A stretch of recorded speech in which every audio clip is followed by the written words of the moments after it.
Hello students, I am Divya Kashyap.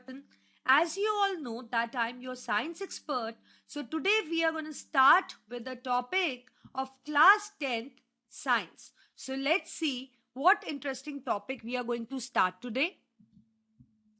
The topic is chapter 11, that is the human eye and the colorful world and the optical instruments. अब आप सबको पता है कि हमारे पास एक ऐसा ऑर्गन है हमारी बॉडी में जिससे हम पूरी दुनिया देख सकते हैं. You can see the whole world around you. अब इस चीज से आप सारी दुनिया को देख रहे हैं, हर चीज का कलर देख पा रहे हैं, किसी चीज को रिकॉग्नाइज कर पा रहे हैं. So eye is very very important, right? So we can say that eye is actually a naturally occurring optical instrument. It is the naturally occurring optical instrument. आपको पता है कि ऑप्टिकल इंस्ट्रूमेंट्स वो होते हैं जहां पे लेंसेज का यूज होता है.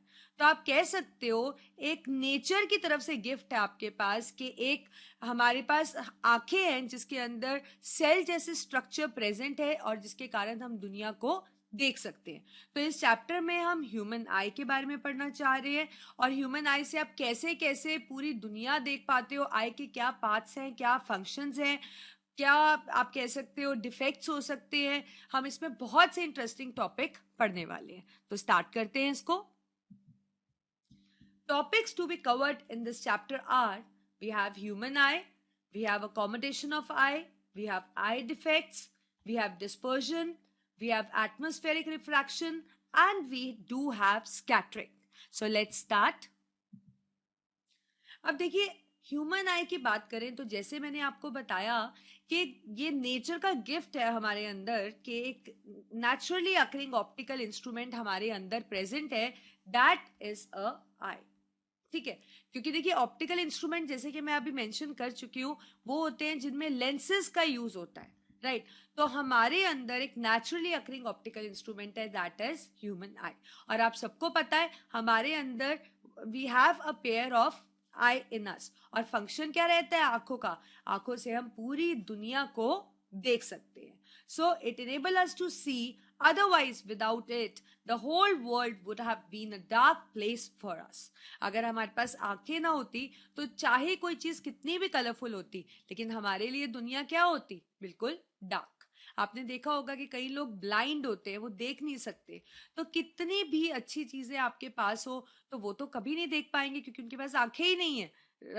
अदर देन आप कह सकते हो कि हाँ अगर किसी तरह से वो आई ट्रांसप्लांट करा लेते हैं तो अलग बात है. अदरवाइज उनके लिए तो दुनिया पूरी डार्क ही है ना, उनकी जिंदगी में तो पूरा अंधेरा ही होता है, राइट? तो जो आंखें हैं वो हमारे लिए बहुत इंपॉर्टेंट रोल प्ले करती है. आप कह सकते हो कि वो आपको एहसास कराती है कि आप सच में जिंदगी जी रहे हो, क्योंकि देखिए आंखें हैं तो ही आप अपने आसपास सब कुछ देख सकते हो. So this is a structure of human eye as you can see. So we will move ahead और हम इस स्ट्रक्चर को भी डिटेल में आगे पढ़ेंगे. तो हम कह सकते हैं कि जो ह्यूमन आई है वो एक स्फेरिकल बॉल है जो बाहर से थोड़ा सा बल्ज है उसके अंदर. जैसे कि आप कह सकते हो, आपने अपनी आईज देखी होंगी, आईज आंखें आगे से आप देखो तो आंख आपकी ऐसी ही होती है ना, तो आगे से जो ये पोर्शन है ये स्लाइटली बल्ज्ड होता है, that is slightly bulged, right? तो हम कह सकते हैं आई एक स्फेरिकल बॉल की तरह है, फ्रंट में एक स्मॉल बल्ज हमें दिखता है. अब अगर आप आंख को निकाल लो तो आपको पता है कि वहां पे एक ऐसे सॉकेट जैसी चीज होगी जिसके अंदर ही आई इम्बेडेड है. तो हम कह सकते हैं कि जो आईज होती हैं they are embedded in a eye socket. Eye के ऊपर दो लेयर्स रहती हैं, दो कवरिंग रहती हैं. One is sclerotic and the other is choroid. आप इसको स्क्लेरॉइड, इसको आप ऐसे भी लिख सकते हो, स्क्लेरोटिक भी कह सकते हो, आप इसको स्क्लेरॉइड भी कह सकते हो. The covering is scleroid and a choroid. तो जो आउटर कवरिंग रहती है जो आप देख रहे हो that is the scleroid and the inner covering जो आंख की होती है दैट इज अ कोरॉइड. अब देखिए स्क्लेरॉइड का हमारे पास क्या काम होता है. स्क्लेरॉइड आउटरमोस्ट कवरिंग होती है जैसे मैंने आपको बताया, यहाँ पे व्हाइट फाइबर्स होते हैं और जो स्क्लेरॉइड है इसका काम होता है कि पूरी की पूरी आई को प्रोटेक्ट करके रखे. आई और आई के पार्ट्स को प्रोटेक्ट करना इसका फंक्शन होता है।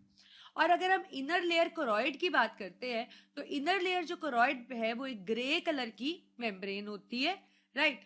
अंदर की साइड से अगर हम देखें तो इट इज ये जो आप कह सकते हो एक ग्रे कलर की मेम्ब्रेन है जो कि अंदर की साइड से ऑलमोस्ट ब्लैक होती है, ताकि वो आंखों को अंदर से पूरा डार्क रख सके, ताकि आंख के अंदर से कहीं से भी इंटरनल रिफ्लेक्शन ना हो। तो सारी की सारी लाइट जो आपकी आंख के अंदर जा रही है वो रिफ्लेक्ट ना हो, आंख से एब्जॉर्ब होकर अंदर एंटर हो जाए। तो इसलिए जो कोरॉइड होती है दैट इज केप्ट डार्क, और यू कैन से it is naturally dark from inside in order to prevent the internal reflection. Apart from these layers, जैसे कि आपने पढ़ा जो स्क्लेरॉइड है ये आउटर लेयर है, इसका काम है आई और आई के पार्ट्स को प्रोटेक्ट करना।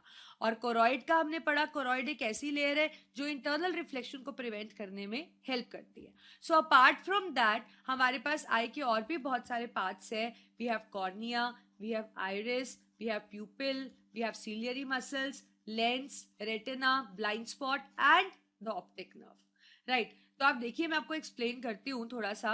जैसे अगर हम ये बना लें, ठीक है, let's say this is I, हम जो स्ट्रक्चर मैंने दिया उसको भी पढ़ेंगे, पहले आप ये देखो एक रफ से स्ट्रक्चर मैं आपको बता रही हूँ, राइट। तो this whole bulge portion is located in eye socket, ठीक है। तो आई में आप देखते हो कि इस तरह से हमें आई दिखती है और आउटर साइड पे हमारे पास एक बल्ज्ड व्हाइट पोर्शन होता है। This bulged portion is called as cornea. इसको हम क्या बुलाते हैं? कॉर्निया। अब साथ साथ पूरा लेबलिंग लर्न कर लीजिए।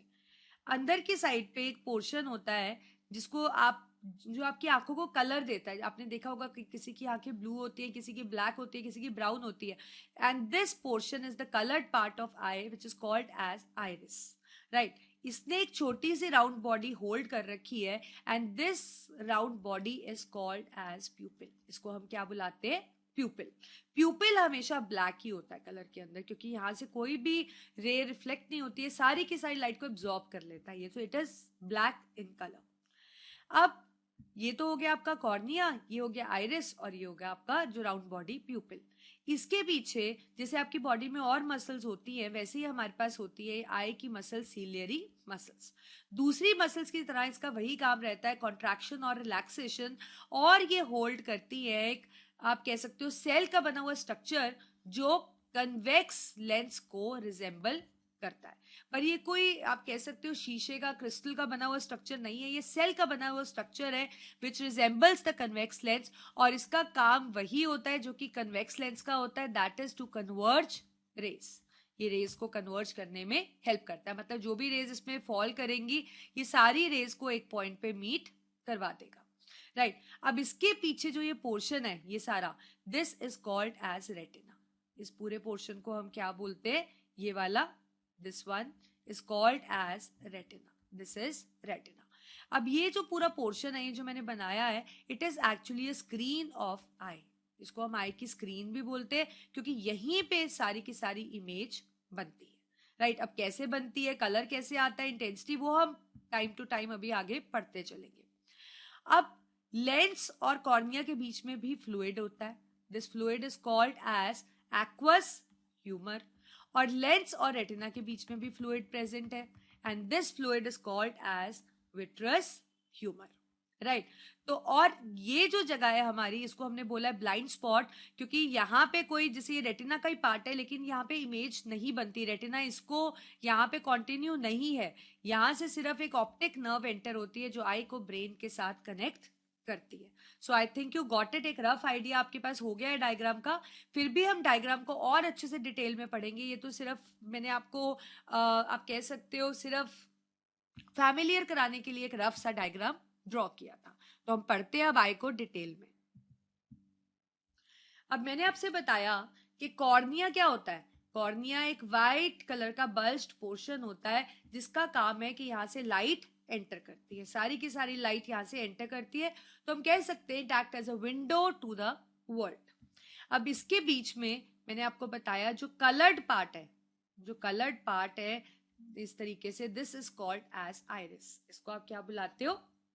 आइरिस। और इसका काम है कि इसने एक राउंड बॉडी को होल्ड करके रखा हुआ है, that is called as pupil, right. तो ये देखिए इस फिगर में देख लेते हैं, see this is iris, and this is यहाँ पे बना नहीं हुआ, मैं बना देती हूँ, दिस इज प्यूपिल, राइट। तो iris is the coloured part of eye. इसका काम है प्यूपिल को होल्ड करके रखना और प्यूपिल के साइज को भी एडजस्ट करना according to intensity of light. अब हमारे पास ये क्वेश्चन आ गया कि मैंने आपको बोला कि प्यूपिल के साइज को एडजस्ट करना, जैसे ये आइरिस है तो इसने प्यूपिल को पकड़ा हुआ है, तो ये प्यूपिल के साइज को क्यों एडजस्ट कर रहा है या कैसे एडजस्ट कर रहा है।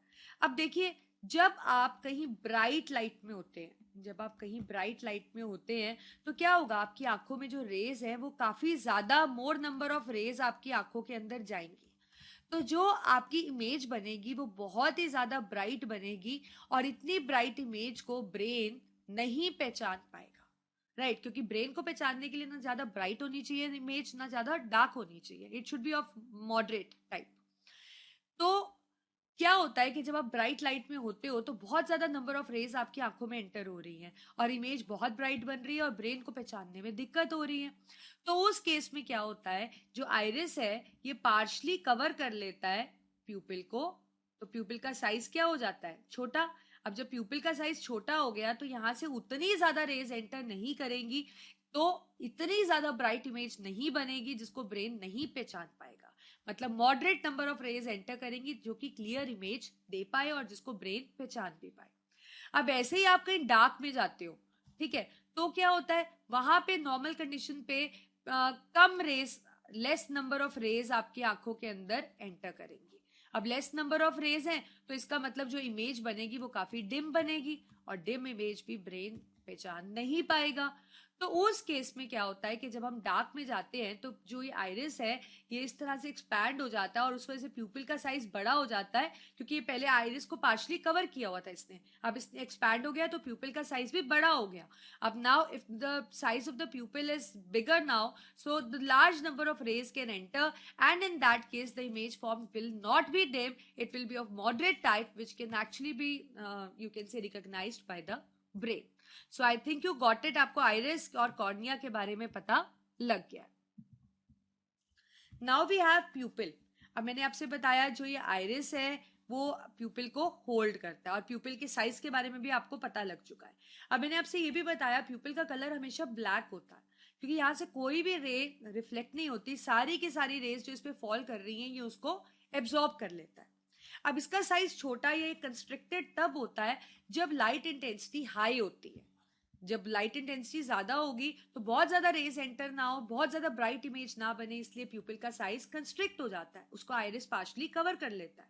और जहां पे लाइट इंटेंसिटी लो है, कोई चीज डार्क है, वहां पे रेज कम है, तो डिम इमेज ना बने तो प्यूपिल क्या करता है, एक्सपैंड हो जाता है। मतलब आइरिस उसको पार्शली जो कवर किया हुआ था, अब आइरिस अगर शिफ्ट हो जाएगा तो जो प्यूपिल का साइज है वो थोड़ा बड़ा हो जाएगा। Now we have ciliary muscles. अब मैंने आपसे बताया ये जो आप मसल फाइबर्स देख रहे हो, जैसे नॉर्मल आपकी बॉडी में मसल्स होती हैं, तो आंखों की जो मसल है उनको हमने सीलियरी मसल्स बुलाया है। इनका काम भी वही है जो कि एक मसल का होता है, that is contraction and relaxation, right. तो इनका मेन काम है ये लेंस को होल्ड करके रखी हुई है। और मैंने आपसे बताया कि जो लेंस है वो एक कोई शीशे का बना हुआ स्ट्रक्चर नहीं है, it is a cellular part which resembles the convex lens, so that means it is going to converge the rays that fall on it, right? तो इसका नेचर क्या रहेगा, कन्वर्जिंग। अब यहाँ पे सिलियरी मसल की जो कॉन्ट्रैक्शन रिलैक्सेशन है ये हेल्पफुल है लेंस की फोकल लेंथ को कम या ज्यादा करने में। अब देखिए फोकल लेंथ क्या होती है, अब आपके माइंड में स्ट्राइक हो रहा होगा, लेंस के सेंटर से लेकर जो चीज आपने देखनी है उसका जो डिस्टेंस होता है that is called as focal length. तो आप जो चीज देख रहे हैं, दूर की चीज देख रहे हैं, तो आपको फोकल लेंथ ज्यादा चाहिए, ज्यादा ही है ना आपकी। पास की चीज देख रहे हैं तो फोकल लेंथ कम है, तो दोनों ही केस में हमें सही इमेज चाहिए, तो इसलिए हमें फोकल लेंथ को एडजस्ट करना पड़ता है। और वो करने में कौन हेल्प कराता है, अपनी कॉन्ट्रैक्शन और रिलैक्सेशन से ciliary muscles, right. So I think you got it. अब आपको आइरिस भी क्लियर है, कॉर्निया भी क्लियर है, सिलियरी मसल्स भी क्लियर है, और लेंस के बारे में मैं आपको बता रही हूँ कि सेलुलर पार्ट, सेलुलर स्ट्रक्चर है जो कि कन्वेक्स लेंस को रिजेंबल करता है और काम क्या है, टू कन्वर्ज द रेज। तो convex lens is a cellular structure resembling convex lens.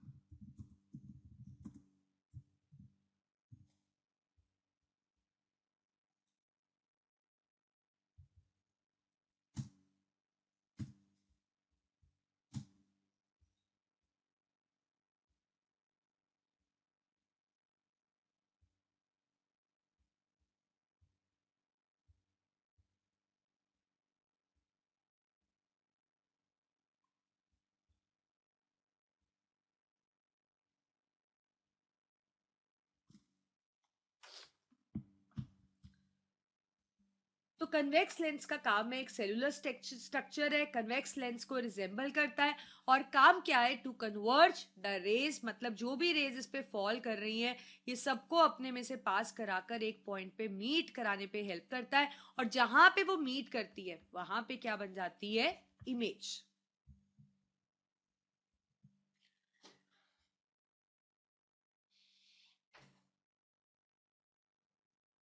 अब देखिए ऐसे ही हमारे पास रेटिना की बात की थी हमने। रेटिना क्या होता है, retina is this part, right, मैंने आपको बताया था this is called as retina. और रेटिना क्या है आपका, it is a screen of the eye जहां पे इमेज बनती है। मैंने आपको बताया लेंस में से जो भी रेज एंटर हो रही हैं ये सब आपस में कन्वर्ज हो रही हैं जाग पे रेटिना पे, और रेटिना पे इमेज बन रही है। तो पूरे के पूरे रेटिना पे इमेज है। अब देखिए जो भी आपके पास इमेज बनती है, राइट, उसके कलर्स भी होते हैं, है ना, और उसकी ब्राइटनेस भी होती है। तो ये जो ब्राइटनेस और कलर्स है उनका जो फैक्टर है, जो कलर्स या ब्राइटनेस इमेज को देने में हेल्प कर रहा है, वो क्या है, वो रेटिना के अंदर प्रेजेंट स्पेशल तरह के सेल्स हैं, रॉड सेल्स और कोन सेल्स। रॉड सेल्स का काम है respond to intensity of light, मतलब वो इमेज की ब्राइटनेस को कंट्रोल करते कि कितनी इमेज ब्राइट या कितनी डिम बननी चाहिए। और जो कोन सेल्स है दे रिस्पॉन्ड टू कलर्स, तो ये जो आपकी कलरफुल इमेज बनती है that is due to cone cells. तो अगर आप कह सकते हो कि अगर कहीं पे वो कलर ब्लाइंडनेस है कि कुछ कलर्स के बीच में डिफरेंस नहीं बन रहा या किसी को कलर डिस्टिंग्विश नहीं हो पा रहा, so that means there is some problem in the cone cells. अब ऐसे ही आपको बताया जाता है कि कोई अगर थोड़ा रात हो जाती है तो नहीं देख सकता या कुछ, क्योंकि वो उस केस में उनको एक डिजीज होती है नाइट ब्लाइंडनेस, मतलब जब लाइट की इंटेंसिटी काफी कम हो जाती है तो उनकी जो रेटिना पे इमेज बनती है वो उतनी क्लियर नहीं बनती, तो इसलिए ब्रेन उसको पहचान नहीं पाता। That is due to some problem in the rod cells present in retina of the eye. अब येलो स्पॉट क्या होता है, मैंने आपको बताया जो भी रेज यहां से एंटर हो रही हैं काफी सारी, ये सारी की सारी रेज को कन्वर्ज कर रहा है एक पॉइंट पे और यहां बन रही है इमेज। और मैंने आपसे ये भी बताया कि पूरे के पूरे रेटिना पे इमेज बनती है, पर जो लेंस के बिल्कुल पीछे जो स्पॉट है रेटिना पे, वहां पे सबसे ज्यादा मोस्ट क्लियर इमेज बनती है, right, and that point is called as yellow spot. So yellow spot is a point on retina जहां सबसे ज्यादा क्लियर इमेज बनती है। अब ऐसे ही रेटिना पे एक पॉइंट है जहां इमेज बनती ही नहीं है, ये वाला, इसको आप क्या बुलाते हो, this is called as blind spot, क्योंकि यहाँ पे कोई इमेज नहीं बनती, बस यहाँ से ऑप्टिक नर्व एंटर होती है जो आई को ब्रेन से कनेक्ट करती है, ब्रेन तक मैसेज लेकर जाती है और ब्रेन से रिस्पॉन्सेस लेकर आती है।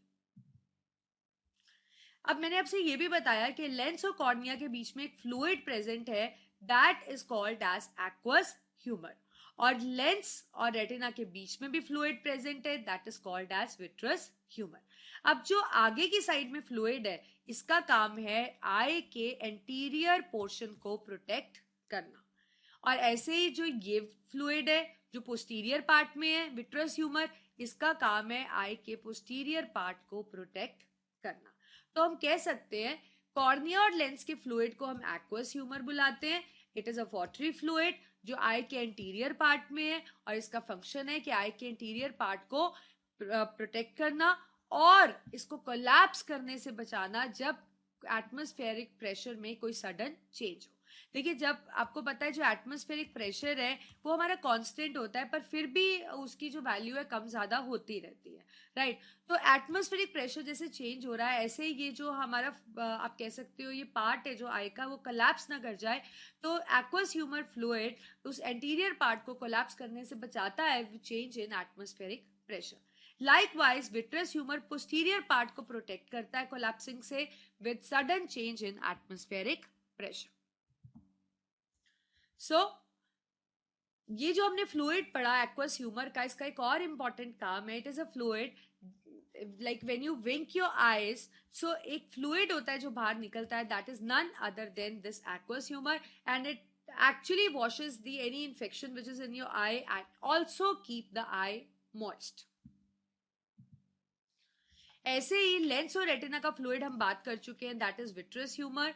It is a dense jelly like fluid, right. वो वाटरी फ्लूइड था, ये डेंस जेली लाइक फ्लूइड है, पोस्टीरियर पार्ट में प्रेजेंट है और इसका काम है पोस्टीरियर पार्ट ऑफ आई को प्रोटेक्ट करना from collapsing if there is sudden change in atmospheric pressure.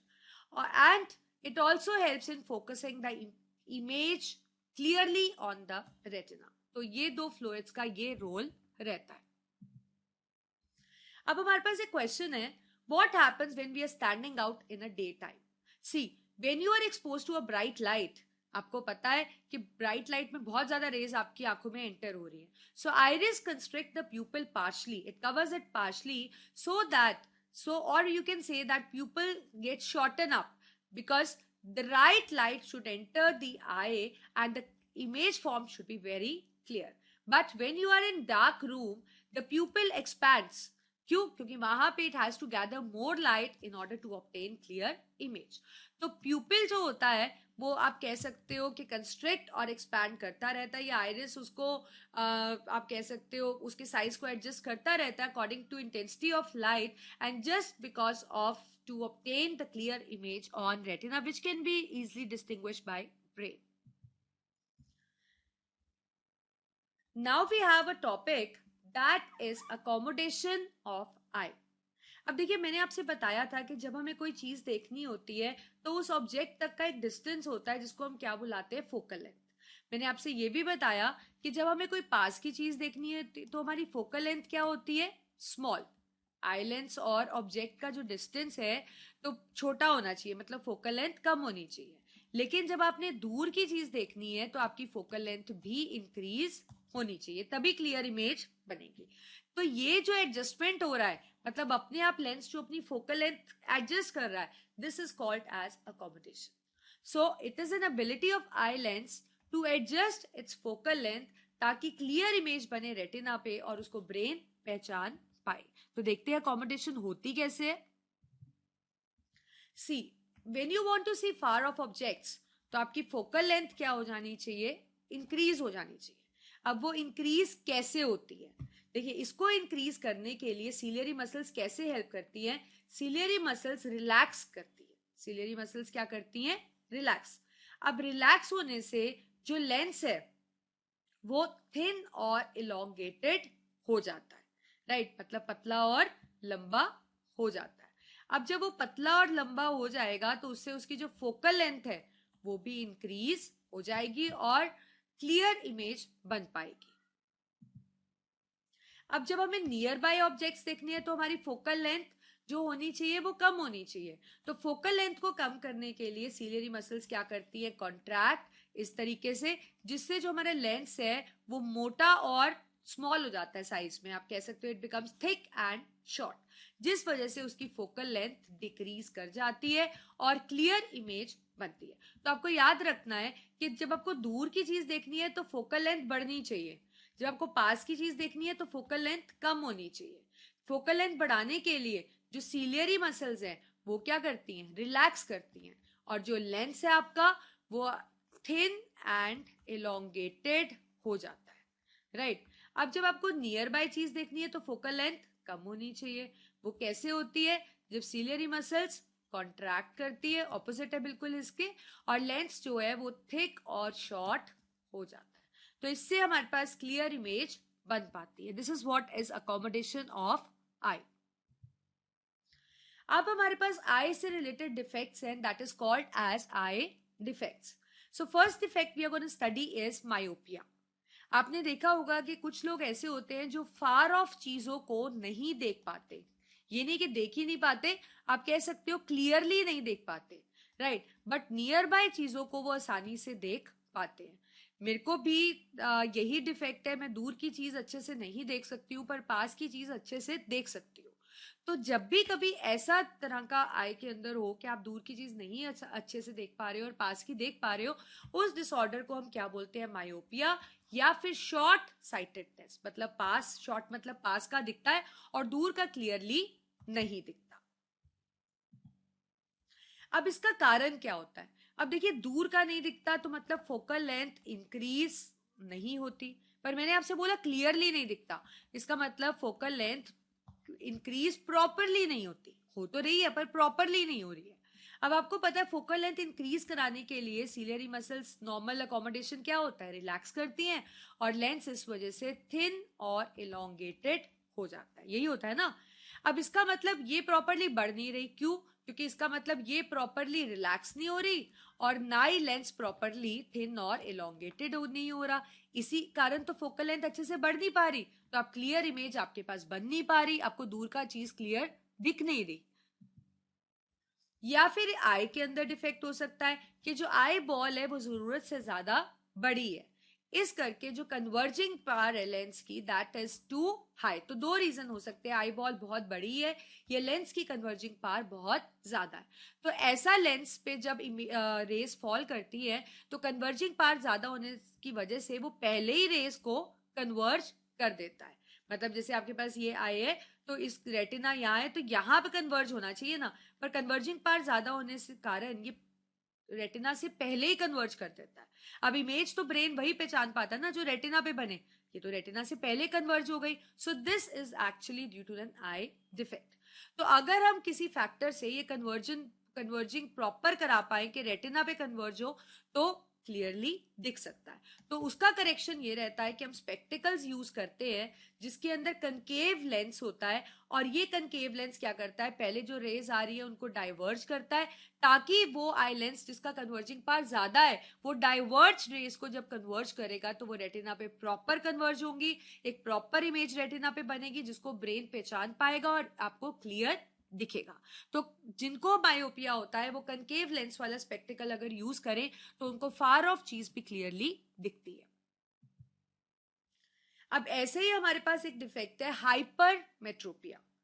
ये बिल्कुल ऑपोजिट है, मतलब नियर बाय क्लियरली नहीं दिखता लेकिन फार ऑफ क्लियरली दिख जाता है, राइट। सो इसका रीजन क्या होगा, राइट। तो अब आपको पता है कि जब हमें नियर बाय चीज देखनी है तो हमारा जो फोकल लेंथ है वो क्या होनी चाहिए, कम होनी चाहिए। वो कब होती है, जब सीलियरी मसल्स कॉन्ट्रैक्ट करती हैं और उसकी वजह से जो लेंस है आपका वो थिक और शॉर्ट हो जाता है, यही होता है ना।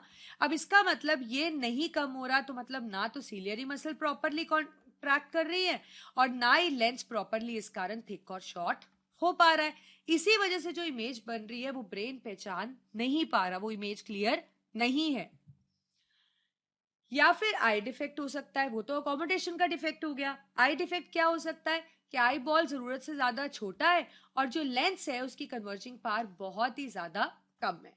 तो ऐसा लेंस जब कन्वर्ज करता है तो वो कन्वर्ज तो करता है पर वो कन्वर्जिंग रेटिना के पीछे होती है, इस तरह से। अब मैंने आपसे बताया ब्रेन इमेज वही पहचान पाता है जो रेटिना पे बनती है, तो अगर आगे बने चाहे पीछे बने that will not be recognised by brain. तो इसी करके आप कह सकते हो कि जो नियर बाय चीज है वो आपको नहीं दिखती। सो नाउ अगर कोई फैक्टर इस कन्वर्जिंग पावर को प्रॉपर कर दे तो ऑब्वियसली आप देख पाओगे अच्छे से, तो हम उसको करेक्ट कर सकते हैं। तो हम इसे ठीक कर सकते हैं by using the spectacles that contain the convex lens. तो ये कन्वेक्स लेंस क्या करेगा, कन्वर्जिंग पावर को बढ़ा देगा, पहले ये जो रेस फॉल कर रही है उनको कन्वर्ज कर देगा, ये फर्दर कन्वर्ज कर देगा और क्लियर इमेज रेटिना पे बन जाएगी। Now we have another defect that is presbyopia. अब आपको पता है कि एज के साथ हमारी बॉडी की सारी मसल्स वीक हो रही है। सो एज सीलियरी मसल भी तो एक तरह की मसल है, तो वो भी टाइम के साथ एज के साथ वीक हो रही है, मतलब उतने अच्छे से कॉन्ट्रैक्ट रिलैक्स नहीं कर सकती है। अब अगर इतने अच्छे से कॉन्ट्रैक्ट रिलैक्स नहीं कर सकती है तो पर्सन को नियर बाय भी अच्छे से नहीं दिखेगा और फार ऑफ भी नहीं दिखेगा, राइट। उसका रीजन क्या है, वो इसका रीजन ये है कि नियर बाय और फार ऑफ देखने के लिए फोकल लेंथ इंक्रीज और फोकल लेंथ डिक्रीज करनी पड़ती है। अब फोकल लेंथ इंक्रीज और डिक्रीज तभी होगी ना जब सीलियरी मसल्स प्रॉपरली कॉन्ट्रैक्ट और रिलैक्स करेंगी। ऐसा वो नहीं कर पा रही हैं क्योंकि वो वीक हो गई हैं। तो इस वजह से एज के साथ ये डिसऑर्डर हो जाता है प्रेस बायोपिया, जिसमें ना तो दूर का अच्छे से दिखता है ना ही पास का अच्छे से दिखता है, राइट। तो इसकी करेक्शन करने के लिए ऐसा स्पेक्टिकल्स यूज किया जाता है जिसमें बायफोकल लेंस हो, इस तरह का। तो इसके अंदर कनकेव और कन्वेक्स लेंस दोनों रहते हैं। जैसे आपके पास ये स्पेक्स है तो नीचे वाले हिस्से में इसके में कन्वेक्स लेंस होता है और ऊपर वाले हिस्से में इसके कनकेव लेंस प्रेजेंट होता है। अब हमारे पास एक क्वेश्चन है, what is the advantage of having two eyes?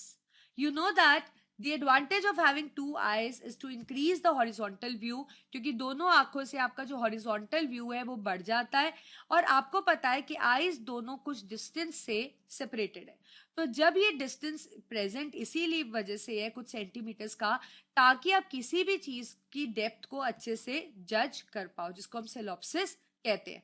मतलब किसी भी चीज को आई एक अलग उससे देखती है, ये वाली आंख अलग उससे देखती है और दोनों मिलकर एक प्रॉपर डेप्थ किसी चीज की जज प्रॉपर कर पाती है। Now the question is what is a far point and near point of human I? Means हमारी आंखों से हम कितनी दूर या कितना पास अच्छे से देख सकते हैं कि क्लियर इमेज बने। So our far point is infinity and हमारा जो नियर पॉइंट है दैट इज 25 सेंटीमीटर। अब ऐसा नहीं है कि 25 से सेंटीमीटर से कम आप देख ही नहीं सकते हो, आप देख सकते हो, but the image form is not that clear, the actual clarity उसके अंदर नहीं होती। Now let us do some numeric problems. So we are going to do some numeric problems related to human eye. The first sample problem is the far point of myopic person is 80 centimeter in front of eye, right? So what is the nature and power of lens required to correct the problem? A far point person का क्या है 80 centimeter. So that means जो focal length है कितनी होगी? That is going to be 80 centimeter, right? In front of eye. What is the nature and the power of lens? आपको पता है power हम कैसे निकालते हैं? 1 by focal length, right? तो इसमें आप क्या लिखोगे? 1 by focal length होता है जब मीटर में हो, सेंटीमीटर में हो तो उसको हम 100 by 80 कर लेते हैं, right? तो आपके पास क्या आ गया? 10 by 8 डायोप्टर, राइट? अब आपके पास ये है कि the far point is in the front of eye और आपको दिया है कि जो पावर ऑफ लेंस है उसका नेचर क्या है। अब आप देख रहे हो ये आंसर पॉजिटिव में आ रहा है, तो इसका मतलब नेचर क्या है लेंस की? That is the converging, it is the converging nature.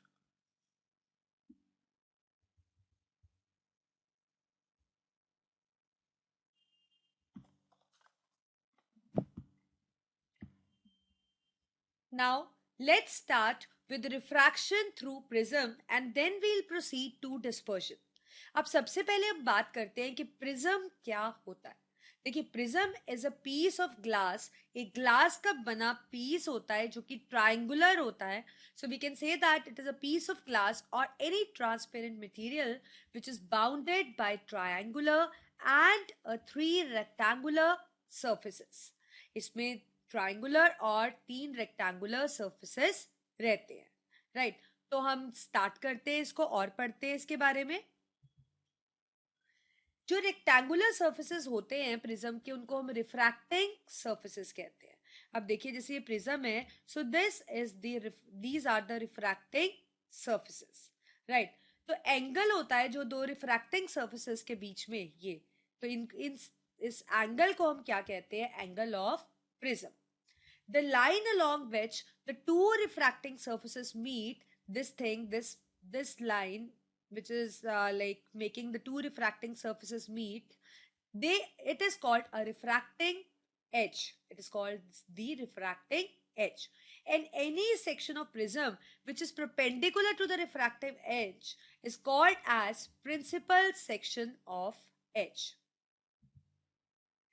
Let's see how a refraction through prism.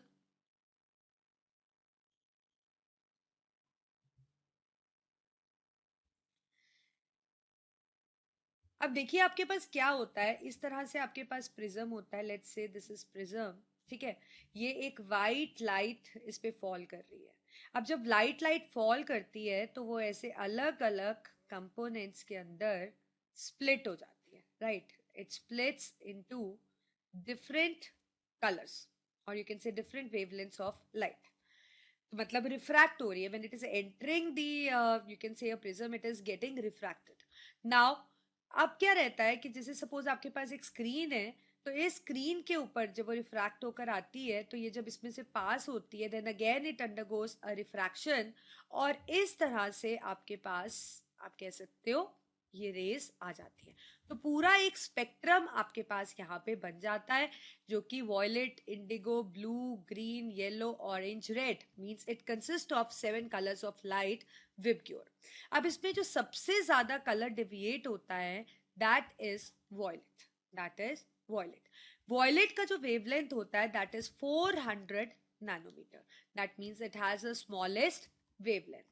So you should remember the light with smallest wavelength, that is the 400 nanometers, that is the violet. It undergoes a maximum refraction.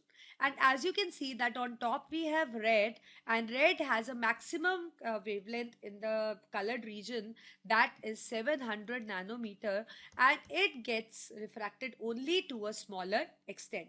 तभी आपको ये यहाँ पे सबसे ऊपर दिख रहा है. So this is how the refraction occur through a prism.